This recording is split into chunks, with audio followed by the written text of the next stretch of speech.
Should you love your enemies? Why should you? And is that even possible?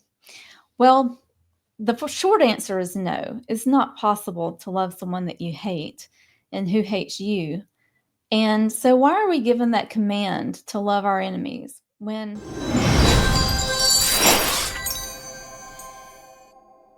Good morning, everyone. I'm Destiny Dawn, and this is the Destiny Dawn Show. Today, we're talking about loving your enemies. Should you love your enemies? Why should you? And is that even possible? Well, the short answer is no. It's not possible to love someone that you hate and who hates you. And so, why are we given that command to love our enemies when true love is never forced? You can't force someone to love someone. We have an ugly word for that. The word is rape. We can't force ourselves to love someone. If someone puts a gun to your head and says, "Love me or else," you can't love them no matter what they try to make you do. So, why are we commanded to do that? Well, here's the answer.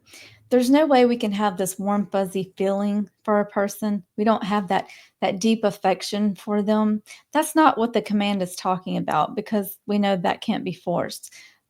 It's not talking about a deep affection when it says the word love. What it is talking about is showing your love through action. Showing your love through action. You choose, I am going to show this person love. I'm going to show this person loving actions because that is what you've been commanded to do. No, you cannot truly in your heart love them. But instead of, we think that we have to wait for this feeling to come and then we'll show the action. We're going to wait until this emotion comes till we feel love for this person, and then we'll be loving to them, and then we'll show them loving actions. You can't do it that way.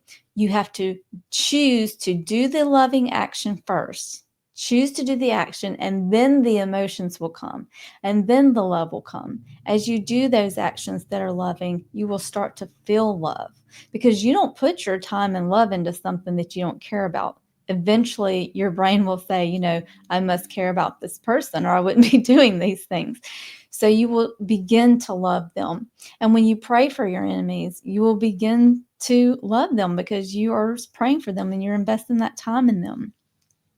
So that is how you love your enemies. Why should you love them? Well, really, it's about taking care of yourself. It's really about you healing. It's about you having your heart clean so that you don't want to be embittered. You don't want to live in bitterness and having this open sore that just festers and doesn't go away.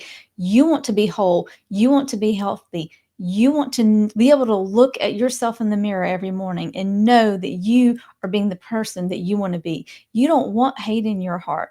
You want to be having a clean heart, and you want to be able to have your heart full of love for other people, for yourself, and to be able to help other people because you're not going to be productive. And our Creator knows that. That's why He told us to love our enemies, because if we had any hate in our heart, we're not going to be able to be productive, loving individuals, and it is going to destroy us.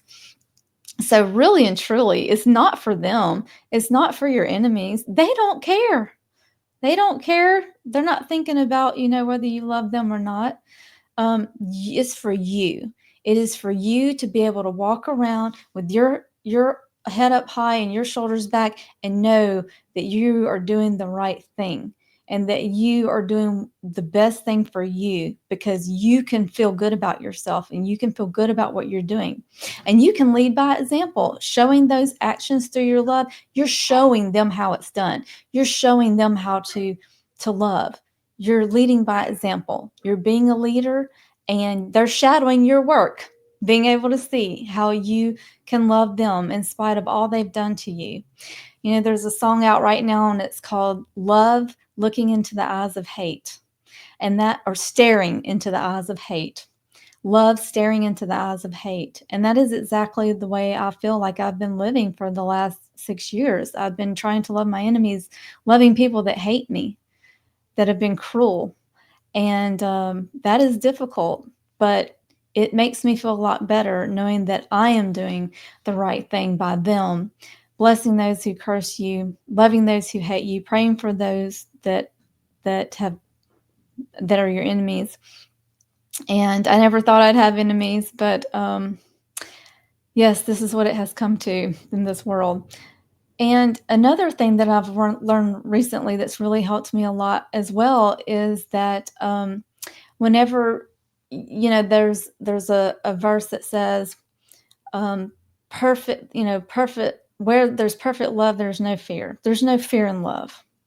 And that has helped me a lot because I know that if I am loved and God loves me and I have love and I'm full of love for other people and I don't have hate in my heart, then I don't have to be afraid.